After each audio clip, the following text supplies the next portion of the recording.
Hello everyone. We're just a little bit above our 5-hour break-in period for our Kohler motor on our Woodland Mills bandsaw here.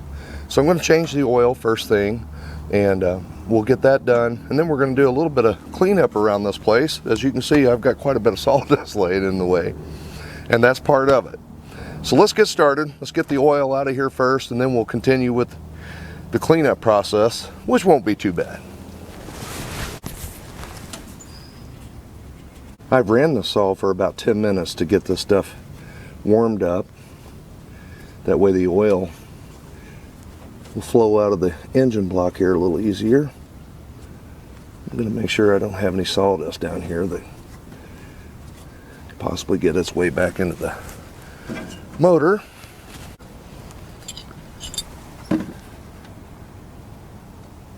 Get something that can hold a quart of oil for you.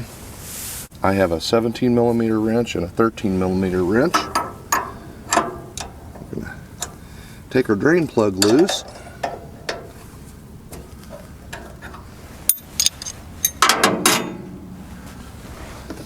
I'm going to try to catch this with a funnel as well. May not need it.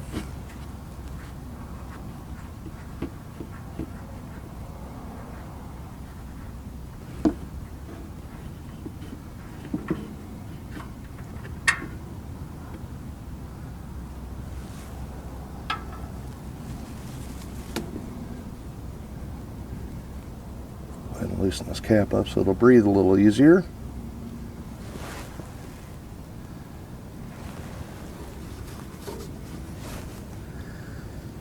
Now we're averaging about 4 hours of run time per tank of fuel on this guy, so that's pretty good. And Kohler does suggest that we change the oil at 5 hours for the break-in period. And then after that, we're good for 100 hours or annually, whichever comes first, however much you're using your saw. While I'm waiting for that to drain out, I'm going to share with you what I've been doing to clean my tools up from the tree sap. I just have a cheap paint thinner. Just kind of wipe this stuff down, because you'll have it over 90% of the surface area that you're working with. Doesn't hurt to clean tools up every now and then.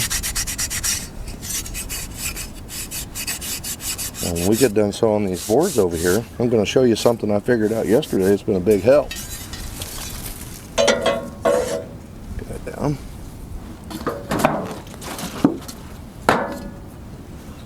With a tape measure, it takes a beating in this stuff.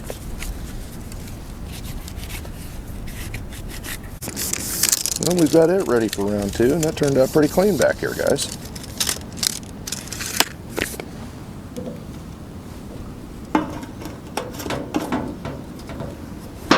And it looks like our oil is done.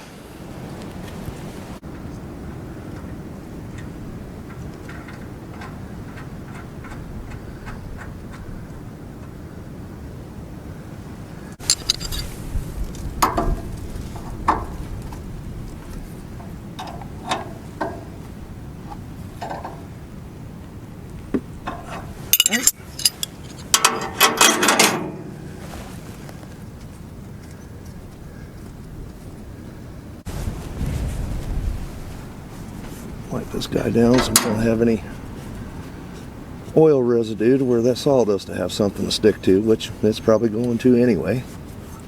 But we'll give it an honest effort. Now I'm using Kohler's 10W30. It is a synthetic blend, and I also use this in my lawnmower. It has a Kohler engine on it as well, so it works out pretty good for us, having two of them taking the same type of oil. Sure we don't have no sawdust in that.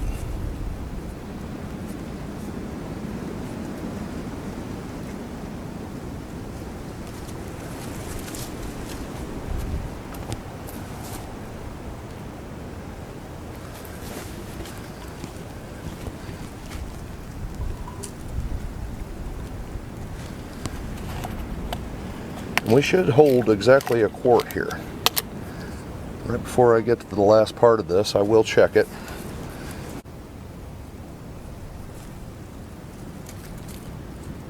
Alright, we've got the whole cord in there, guys. I'm going to let that set a little bit.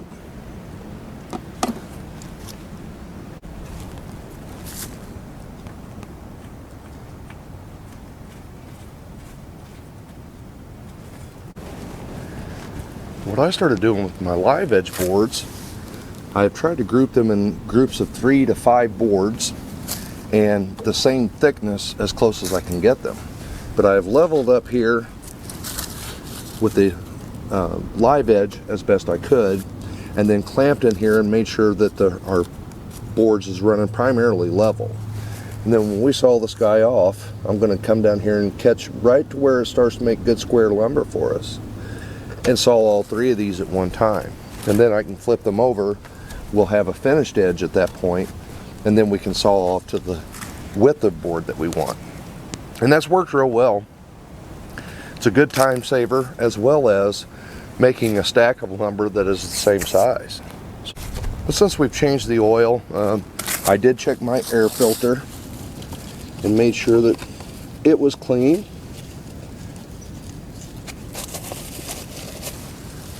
I've been using these things for various wedge thicknesses to lift the material up and hold it level for me. And I do intend on keeping those. They've come in handy. I just want to get a little bit of the sawdust out from underneath the bunks and off of the top of the bunks. That way, as we're rolling the mill down, it rolls a little smoother, because once you get built up to a certain depth in here, now you're rolling on the sawdust. So we'll get that stuff out of the way, and a little bit of cleanup while we're waiting on this thing to settle in. We'll check the oil one more time. We should be ready to roll.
Well, it's definitely better than where we started. Like I said, once this stuff gets just a little bit damp, it does tend to stay in one spot.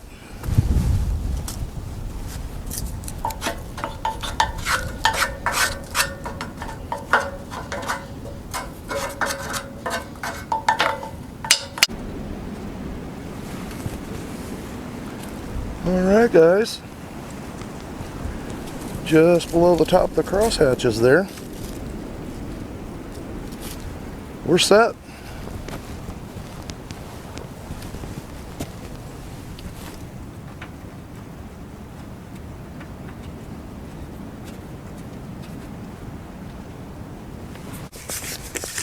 Now yesterday while I was milling some of these, I have one log that was just absolutely covered in tree sap. So I just simply picked up some sawdust off the ground here and rubbed it right on the edge of the board, and that stuck to the tree sap and allowed me to get my tape measure to it without having a bunch of cleanup to do. So that may help you out if you're dealing with cedar or pine, something that has a lot of sap in it. Just rub some sawdust back on the end of it and maybe keep your tools clean a little longer. anything that helps, right?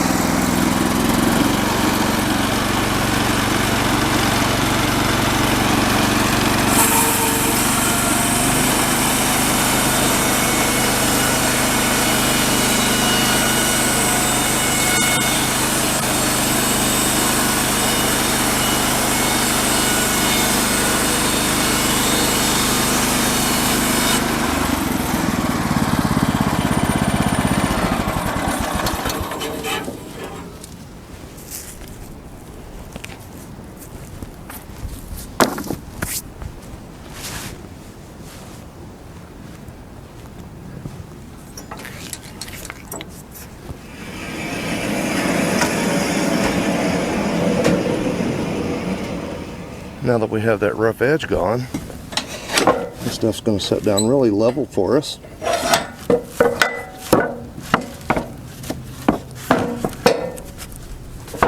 This one out here, you can actually get a little more, but the bark line is so deep on it.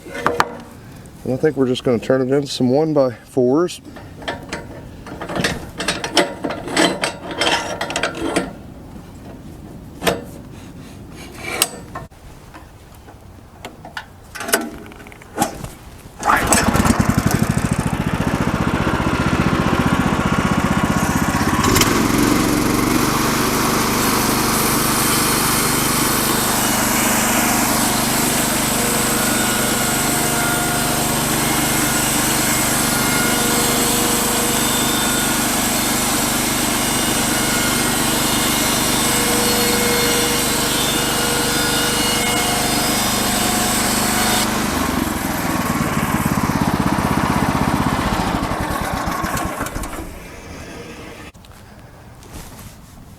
Now that we've ran the saw a little bit, I'm going to make sure I don't have any oil leaks.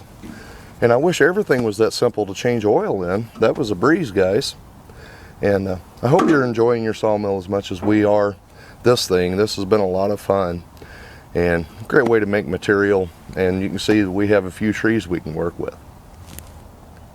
We've cleaned up the tools. The paint thinner does a real good job of removing that sap. But on the other side of that, taking some sawdust and going around the ends of the logs so you're not covering your tools up, that really did work. So I hope that one helps you. Thanks for watching, guys. I'll talk to you on the next one.